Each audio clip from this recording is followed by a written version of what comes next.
Some of you may not know who Nick Fuentes is. Nick Fuentes is I'm not even going to say a crypto Nazi, because the crypto's gone. He is, masks off all the way. He is a full-on fascist who is a YouTuber. He was originally a Twitch streamer, and that's why there's some history between Nick Fuentes. There's some actual, Destiny's got a couple debates with him, which, as Destiny is one to do, completely mops the floor with him, as Destiny does really well with anyone who's on the alt-right.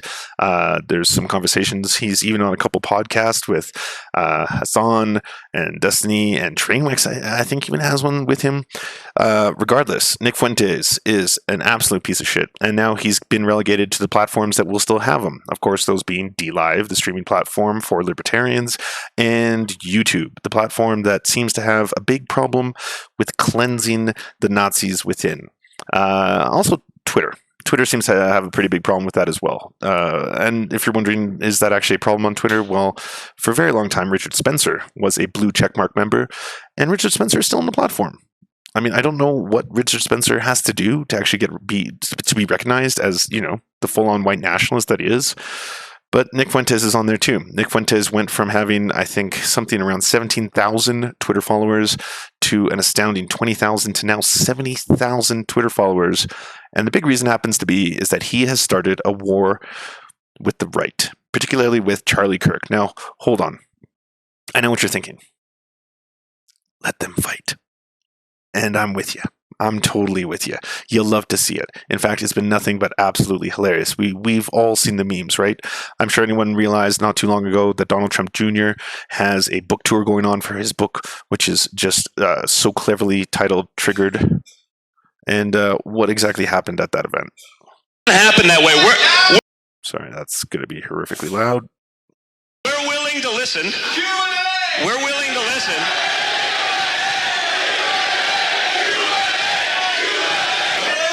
See what I mean? And that is the problem. And the reason oftentimes it doesn't make sense to do the Q&A is not because we're not willing to talk about the questions, because we do. Now, it's because people hijack it with nonsense looking to go for some sort of soundbite. You have people spreading nonsense, spreading hate to try to take over that room. That's the real issue in the room. Because you're not making your parents proud by being rude and disruptive and discourteous. We are happy to answer a question. Respect the people around you so that they can hear. You don't play. Okay, pause it. First thing to note here is, can Turning Point USA not afford a microphone or a PA system, or what exactly is going on here? How did this happen? Charlie Kirk, come on.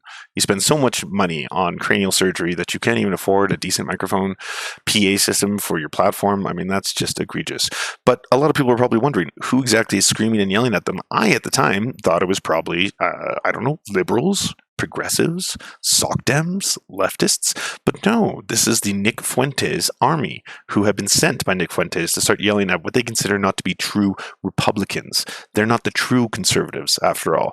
The true conservatives are the ones who actually do not believe in the Zionist conspiracy theory that we should actually be giving aid to Israel and other things like that. And I'm not going to go too deep down that rabbit hole because I'm sure it's going to be TOSE all over the place, but I will say this. At the time, I was so excited because I was like, what? Is this the alt-right fighting the right?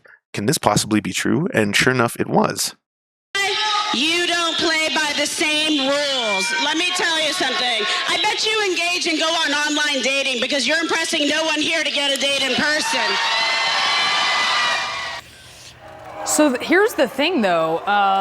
A significant part of this protesting wasn't from a group on the left. This was actually right-wing activists who were protesting. I want to bring in Chief Media Correspondent Brian Stelter with me, and also Jintak Han is with us. He's senior staff photographer and news reporter at UCLA's student newspaper. You were at the event, and tell us, what did you see?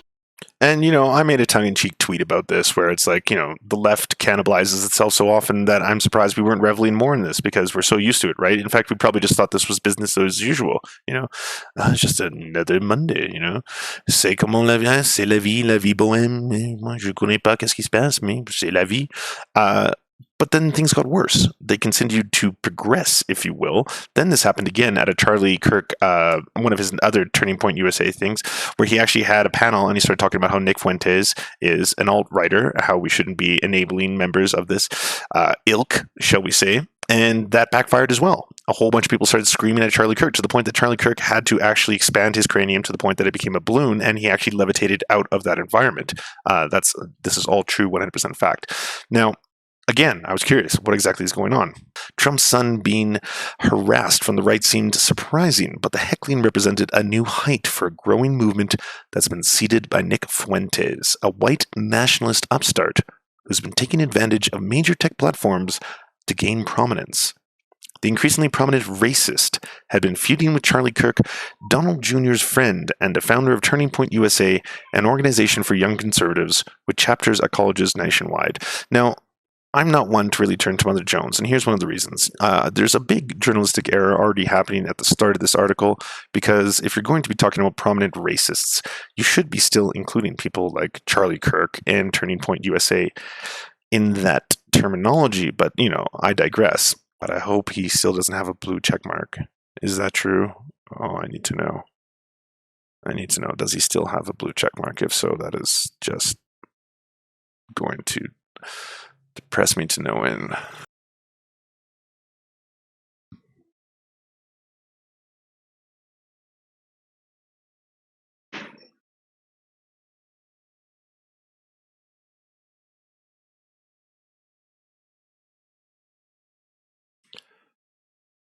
Okay. Two-parter. First part. What the fuck? What the fuck, Twitter? What are you doing? Second, I didn't know I was blocked. Wow. This is terrible news. Great news. Thank you, Nick. I've never interacted with you once. I've never done anything even remotely related to you. I've never tweeted at you. I've never retweeted you. I barely knew you existed up until maybe 3 weeks ago. So, ladies and gentlemen, guys, gals, and pals, we did it. I don't know how. I mean, I can add him to my Mega Man collection of enemies. He's one of the squares that we've been blocked by. But wow, fantastic. You know what? If we're going to talk about Nick, we should probably do this with the right motif. Give me a second here.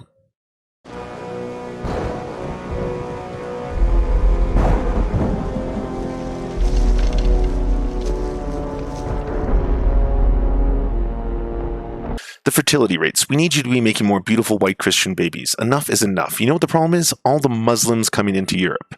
Quote, verbatim, Nick Fuentes. Here's another. For an introduction to Fuentes' political beliefs centered around Marxist infiltration. So that's a term you may have heard. It's similar to cultural Marxism, except it's a little bit more extreme. But of course, if you want to talk about cultural Marxism, they usually go hand in hand when it comes to Jewish conspiracy theories. So you will find some common ground in what we're about to talk about. My timely birth in 1998 allowed me to watch on the nightly news the spoils of the American experiment, squandered for one final time before the dying gasp of a once exceptional people, as the free world and economic abundance of Ronald Reagan was inherited by the lizard people, the last soul in the last way of the lost republic, a terror state, a cold war, a billion people saying that they own the ocean, more dollars in debt than atoms in the universe. Seth Rogen. Boys are girls and girls are boys. Facts are racist. Feminism, infanticide as the right. So, totally having a normal one. I don't know if you know this, but what about all those Jews that he killed? Hello?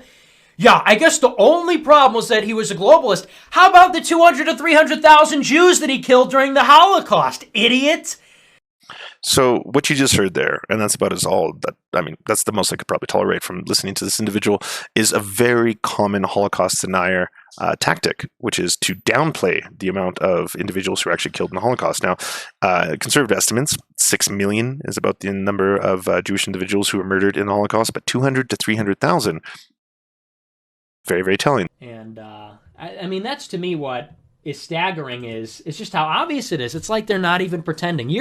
When I was a young lad, when I was growing up, when I was your age, you actually had to go on poll, you actually had to go on R the Donald to get red pilled. There was a long and slow and gradual process where you started out with Milo Yiannopoulos, or you start out with Ben Shapiro, and you work your way up from Gavin, you get red pilled on the woman question from Roosh, and you get red pilled on everything else, and then you basically get an understanding. You don't really even need that anymore. If you're base Generation Z, you can kind of just look around and say, oh yeah, like this is what's happening. They hate us. They're trying to replace us. They're trying to make us gay women. And like that's basically the program. Well, how did you get red pilled? Well, I walked outside today and I watched television or whatever, right? Just some things to pick apart here. And I know this is going to be me throwing stones because at the time I'm recording this in a Dota 2 internet cafe in Peru, and I'm illuminated entirely by the light that's coming off the screen right now, so I probably look like a bit of a goblin myself. But that being said, this is his actual professional set, and I believe this was filmed during Halloween. I mean, the only tip-off is the pumpkin in the corner because they didn't even have the time or the effort to actually make it look like, okay, first off, the placement of the pumpkin, strange, awkward. Why do you have it off into the corner? You couldn't add anything else. I mean, you couldn't add cobwebs, plastic spiders, a single backdrop, maybe anything else to indicate. I mean, I just don't understand. Why would you do such a half measure? Why would it be like, okay, we need to indicate somehow that this is the holiday, so we need to put a pumpkin in there. Okay, fine. Let's put it very, very awkwardly off into the corner. It's not going to make any sense. It's going to break up any kind of symmetry or cinematography that we're trying to achieve. But sure, we'll have that off into the corner, and then business as usual.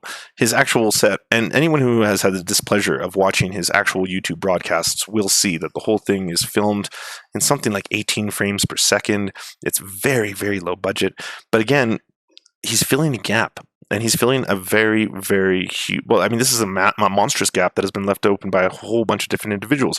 We no longer have people like Milo Yiannopoulos. We no longer have people who are basically speaking towards individuals looking for a combination of both white nationalism and red pilling simultaneously. People who are going to be anti-feminist while at the same time talk to you about the problem that's occurring.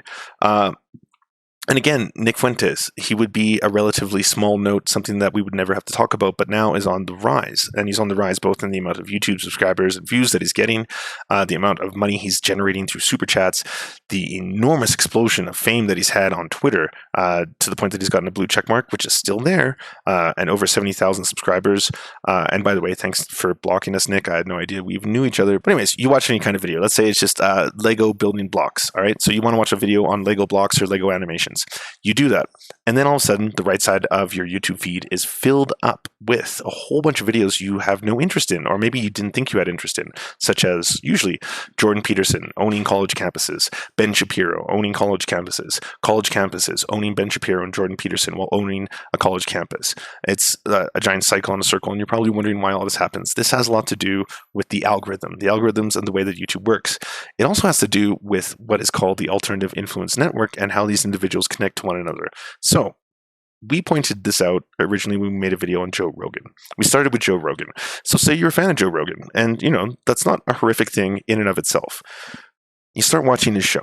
You watch some of the Joe Rogan Experience. You enjoy a couple of the episodes. You might watch it because you're into UFC. You have no interest in politics, and you get introduced to a new character. That would be Mr. Dave Rubin, because he has Dave Rubin on every now and then. You watch Dave Rubin, and you're like, okay, I'm going to start watching Dave Rubin now. So you've moved one step further. You've gone from Joe Rogan to Dave Rubin. Dave Rubin then has on Stefan Molyneux. And you're like, okay, well, I've got this individual who's talking to Dave Rubin about the differences in brain weights between white and black individuals and how their brains actually weigh different. They're different sizes. That sounds a little strange, but okay. He seems like he's got some kind of a performative, theatrical element to him. I'm interested. I'm going to watch more Stefan Molyneux. Then once you watch Stefan Molyneux, you're watching Jared Taylor. And once you've watched Jared Taylor, unfortunately, you've gone too far. Because once you're watching Jared Taylor, you're only a couple steps away from watching Richard Spencer. And this is how this chart was basically a way of showing how they're all interconnected. So Faraday Speaks was indoctrinated, if anyone doesn't already know this, he was indoctrinated into the alt-light. Not the alt-right, but the alt-light. So he went down the pipeline. He started out by watching a whole bunch of different figures, ones that were relatively benign, but he cites a few of them.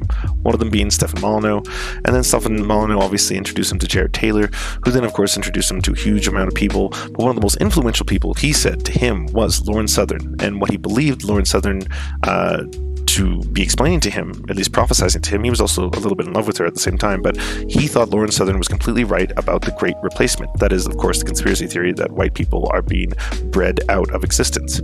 Because of that, Faraday Speaks started to get fed information through this pipeline. It got to the point where he was actually a full-blown alt-lighter. And the only thing that took him out of it, well, it was twofold. One was, of course, the New Zealand shooting, which was kind of the catalyst. This was like the big come-to-Jesus moment for him. This was the revelation moment for him. But the biggest things that took him out of it were figures like Destiny, Vosh, and ContraPoints. I mean, I guess I could have drawn ContraPoints, but I shouldn't have even attempted because I clearly have no artistic skill whatsoever when it comes to this. So I would not do the beauty of ContraPoints any justice. But anyways, it was through speaking to people. It was through watching people like Destiny and Vosh debate figures like Lawrence Southern, for example, and absolutely eviscerating them. And I know they're not real debates. I know in the marketplace of ideas, these things aren't true. But it was through that process that Faraday Speaks finally started to realize, wow, these ideas aren't real. They don't hold up to scrutiny. And that was really important. Now, how can I demonstrate that through this graph? I hadn't thought that far ahead. I was hoping a visual medium would help everybody. I mean, let's try. YouTube goes into his brain like that. But then Destiny did the talky talk. And then that kind of did this. And Vosh did the talky talk. I kind of did that. And then I get this here. These did this thing through the science sphere. And then thanks to that, it had the desired effect, which was to give him new phoenix wings. And then that helped with the powers and increased the timeline pipeline, which then gave rise to the happies. And then, it's the most important thing we should be doing here. It's science.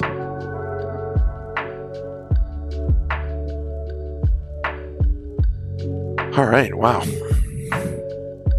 Does everyone understand? Does it make perfect sense? Yeah? I mean, I've never thought of this before, but I think I should probably be giving lectures at a university level. Did you enjoy what you just watched and now crave more nectar of the damned? Did you know that if you're watching on YouTube, you're only getting half the surfy experience? We upload all of our content commercial and censorship-free to our Patreon. Due to the general demonetization of our videos, we now upload half of our original content directly to those who can help us produce this show. Want even more nectar than that? Well, come join us at twitch.tv/TheSerfsTV, where we do weekly live streams, debates, interviews, AMAs, and more.